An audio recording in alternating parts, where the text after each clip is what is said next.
In today's session, we are going to study about the leaf and its part. So, if we look at the leaf, it is a flattened structure which develops on the stem of the plant. So, if this is the stem, then the stem will bear leaves. Okay, and it is a lateral and a flattened structure. The surface of the leaf is usually flat. We are all aware of the leaves, we've seen it on trees and plants. So this is how it looks like. Now if you remember the previous lecture, we studied that the leaves develops from the nodes of the stem. So when we studied about the stem, we learned that the stem bears nodes and internodes, and from these nodes the leaves arise, right? And we also studied about the axil and the axillary bud. So whenever there's a leaf, it's always accompanied by an axillary bud. So whenever leaves will be found, an axillary bud would also be found on the stem besides the leaves. Now these leaves, they develop from the shoot apical meristem.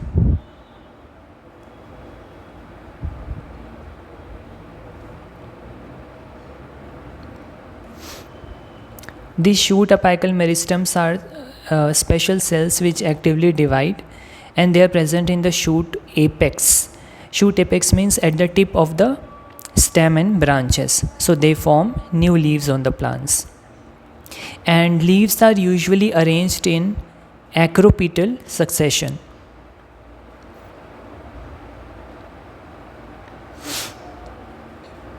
They are usually arranged in acropetal order. Acropetal order means the younger leaves will be at the top,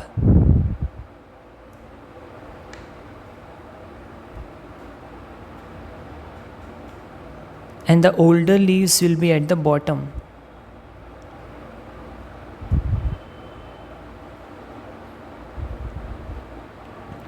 So if this is the stem, then these are the topmost leaves are the younger ones, and the bottom leaves are older. So this kind of arrangement is called acropetal order, where the younger leaves of flowers, they are born at the top and the older ones at the bottom. Now we also know that leaves carry out a very important function in plants, that is photosynthesis. So for photosynthesis, leaves are the very important vegetative organ for the plants. With the help of photosynthesis, they prepare their own food in presence of sunlight. We all know that. And leaves have chlorophyll present in them, which helps in trapping the solar energy and converting carbon dioxide and water into carbohydrates. So this was all about the leaf, and now let us see about the different parts of a leaf.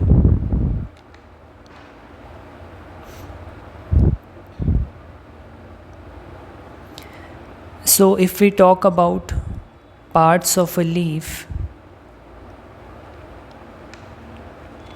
then there are generally three main parts of a leaf. First one is a leaf base. Second part is the petiole. And third part is the lamina or the leaf blade.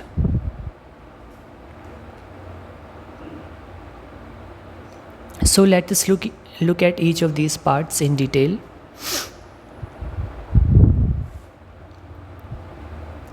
Let us study about the leaf base. So leaf base is nothing but the point at which the leaf connects with the stem. Point at which leaf connects to the stem.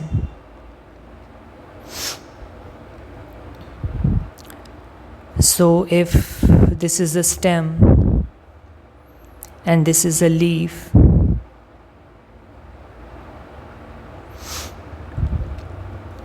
so this is the point where the leaf is connecting to the stem, right?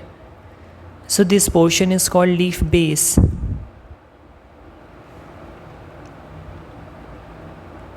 Now we also know that at the axil, an axillary bud will be found beside the leaves, and in addition there might be some small leaf-like structures which may be present besides axillary bud, and these structures are called stipules.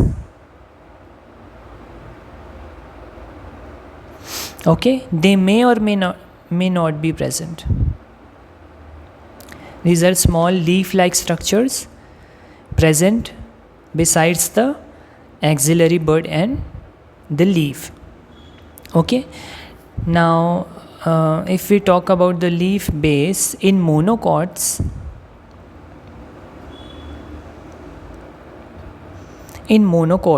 this leaf base forms a sheath.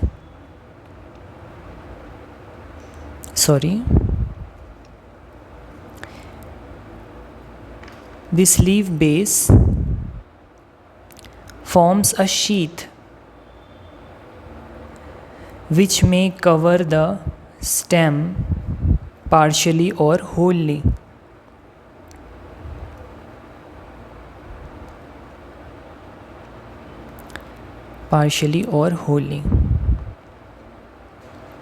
So if you have ever looked at a monocot, say wheat or rice plant, you must have observed that if this is the stem and this is the leaf, then the leaf base usually is jointed with a sheath like this.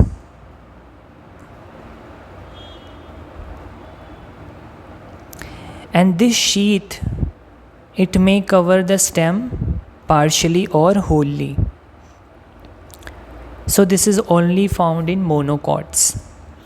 Okay, and if we talk about leguminous plants, then this leaf base is swollen. In some of the leguminous plants, we find that the leaf base is swollen, which is called pulvinus.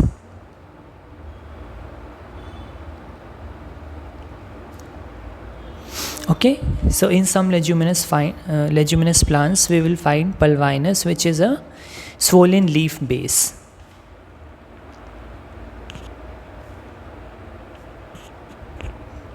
So this was about the leaf base. Now let us look at the second part, which is the petiole.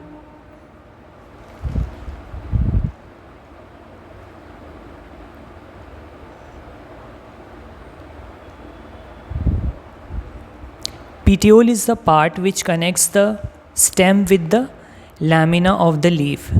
So if this is the stem, this is the leaf base, and this is the lamina of the leaf or the surface of the leaf.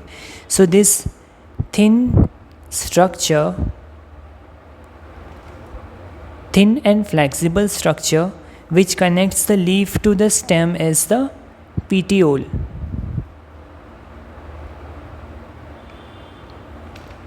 Okay, so whenever we see a leaf, this is the surface of the leaf and this is the petiole.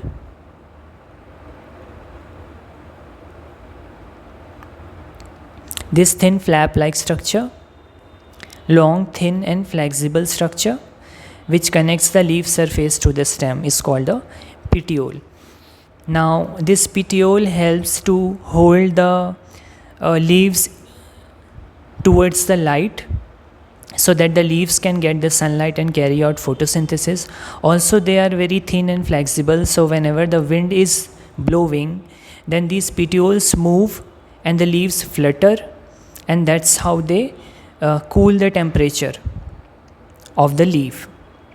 So that's the function of the petiole.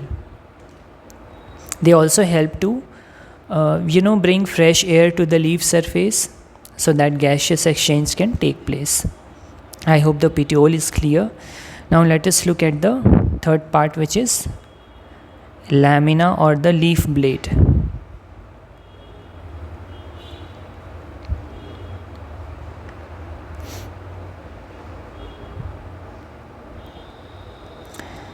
So what is lamina or the leaf blade? Let me start from the new page here.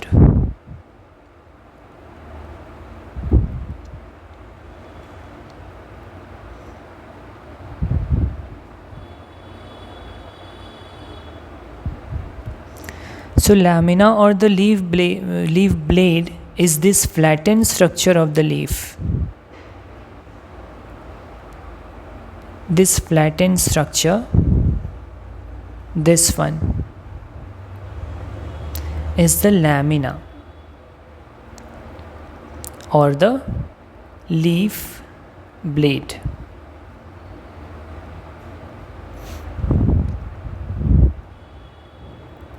Now this flattened structure, it usually has veins and veinlets. So there will usually be one main vein, one prominent vein at the middle.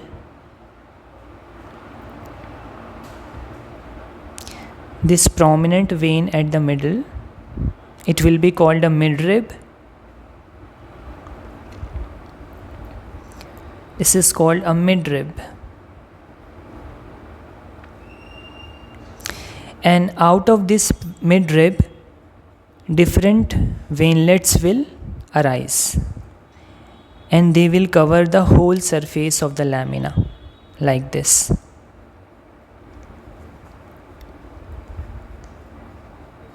So these are the small veins or veinlets coming out of the midrib or the prominent vein.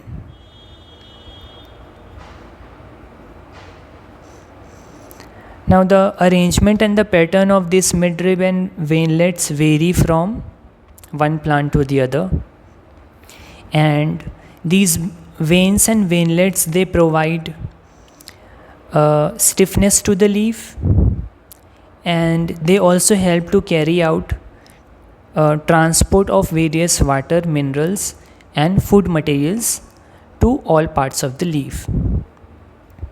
Alright, so this was about the lamina, and this lamina, the shape of the lamina, its surface and its pattern, how it looks, how it appears, it also differs from one plant to the other plant. Like in one plant you may find the lamina to be like this. The other plant may have somewhat like this. The other plant may have incisions on the lamina like this. So it differs from plant to plant.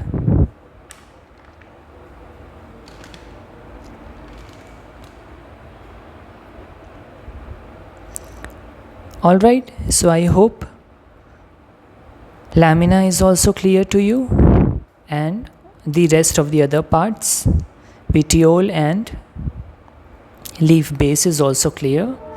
So we studied about the leaf and its three main parts along with their functions. That's all for this lecture. Thank you so much.